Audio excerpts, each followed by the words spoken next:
Hello friends, welcome back to Pink's Kitchen Tamil. இன்னைக்கு நம்ம நூல்கோல் கறி எப்படி செய்யறதுன்னு தான் பார்க்க போறோம். இதுல நிறைய ஹெல்த் பெனிஃபிட்ஸ் இருக்கு. இது உங்களோட இம்யூனிட்டியை நல்லா பூஸ்ட் பண்ணும். இது கேன்சரை ஃபைட் பண்ணும். உங்களோட டைஜஷனுக்கு ரொம்பவே ஹெல்ப்ஃபுல்லா இருக்கும். உங்களோட போன்ஸை ஸ்ட்ரென்தன் பண்ணும். உங்களோட வெயிட் லாஸ்க்கு ரொம்பவே ஹெல்ப்ஃபுல்லா இருக்கும். இந்த நூல்கோல் கறி ரொம்ப டெலிஷியஸாக இருக்கும். இது நீங்கள் சப்பாத்தி இல்லாட்டி சாதம் கூட வச்சு சாப்பிட்லாம்.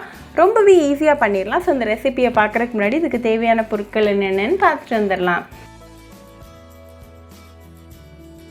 ஒரு ப்ரெஷர் குக்கரை சூடு பண்ணிக்கோங்க. அதில் 1/2 கப் பாசிப்பருப்பை நல்லா கழுகி சேர்த்துக்கோங்க. இது கூட ஒரு பூண்டு பல், 1/2 டீஸ்பூன் ஜீரகம், 1/4 டீஸ்பூன் மஞ்சள் தூள், அப்புறமா 2 கப் தண்ணி சேர்த்துக்கோங்க.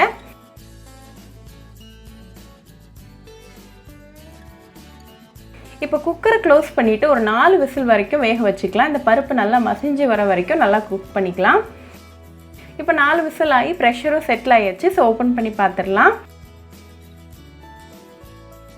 இப்போ பருப்பு நல்லா வெந்து ரெடியாக இருக்குது. ஸோ இதை தனியாக எடுத்து வச்சிடலாம்.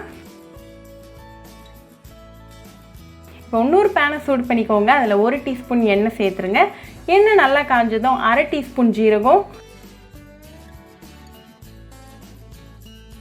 2 பச்சை மிளகாய்,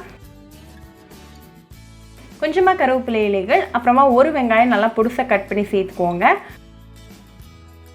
நல்லா இந்த வெங்காயம் பொன்னிறம் ஆகிற வரைக்கும் மிக்ஸ் பண்ணி விட்டுருங்க.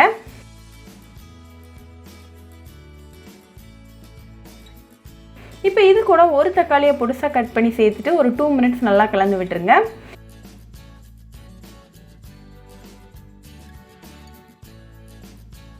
இப்போ 2 மினிட்ஸில் தக்காளியும் ரெடி ஆயாச்சு. ஸோ இப்போ மசாலா எல்லாம் நம்ம சேர்த்துடலாம். 1/2 டீஸ்பூன் உப்பு, 1/4 டீஸ்பூன் மஞ்சள் தூள், 1/2 டீஸ்பூன் மிளகாத்தூள், 1/2 டீஸ்பூன் மல்லித்தூள், அப்புறமா 1/4 டீஸ்பூன் ஜீரகத்தூள் சேர்த்துக்கோங்க.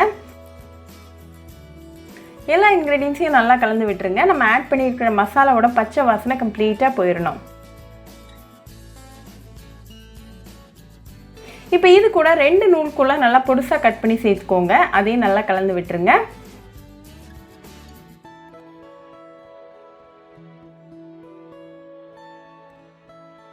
இப்போ எல்லாம் மிக்ஸ் ஆகி ரெடியாக இருக்குது. இந்த ஸ்டேஜில் நம்ம வேக வச்சுருக்கிற பருப்பை இது கூட சேர்த்துட்டு நல்லா கலந்து விட்டுருங்க.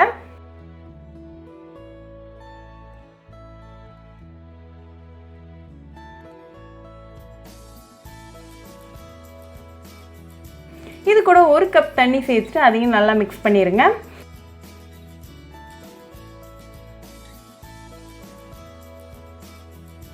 இப்போ இதை ஒரு மூடி போட்டு க்ளோஸ் பண்ணிவிட்டு நல்லா ஒரு 10 மினிட்ஸ் மீடியம் ஃப்ளேமில் குக் பண்ணிடலாம்.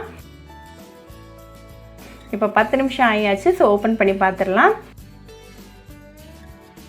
நம்மளோட நூக்குல்லாம் நல்லா வெந்து ரெடியாக இருக்குது. கறியும் நல்லா திக்காக வந்திருக்கு. ஸோ இந்த ஸ்டேஜில் ஃப்ளேம் ஆஃப் பண்ணிவிட்டு கொஞ்சமாக கொத்தமல்லி இலைகளை சாப் பண்ணி சேர்த்துக்கோங்க. இப்போ நமக்கு சுவையான நூல்கோல் கறி ரெடி ஆயாச்சு. இது நீங்கள் சப்பாத்தி கூட இல்லாட்டி சாதம் கூட சர்வ் பண்ணி உங்கள் ஃபேமிலி அண்ட் ஃப்ரெண்ட்ஸ் கூட என்ஜாய் பண்ணுங்கள். ரொம்பவே easy, delicious, healthy and immunity boosting recipe. So கண்டிப்பாக அந்த நூல்கோல் கறி ரெசிபி உங்கள் வீட்டில் ட்ரை பண்ணி பாருங்கள். ட்ரை பண்ணிவிட்டு எப்படி இருந்துச்சுன்னு எனக்கு கமெண்ட்ஸில் சொல்லுங்கள். ஒரு சூப்பரான ரெசிபியோட உங்களுக்கு பார்க்குற வரைக்கும் பாய் ஃப்ரெண்ட்ஸ். உங்களுக்கு இந்த வீடியோ பிடிச்சிருந்தா லைக் பண்ணுங்கள், ஷேர் பண்ணுங்கள், கமெண்ட் பண்ணுங்கள் அண்ட் மறக்காமல் சப்ஸ்கிரைபும் பண்ணிடுங்க. கூடவே பக்கத்தில் இருக்க பெல் ஐக்கானையும் கிளிக் பண்ணிக்கோங்க. அப்போ தான் நான் போடுற வீடியோஸ் எல்லாம் உங்கள் நோட்டிஃபிகேஷனில் வரும்.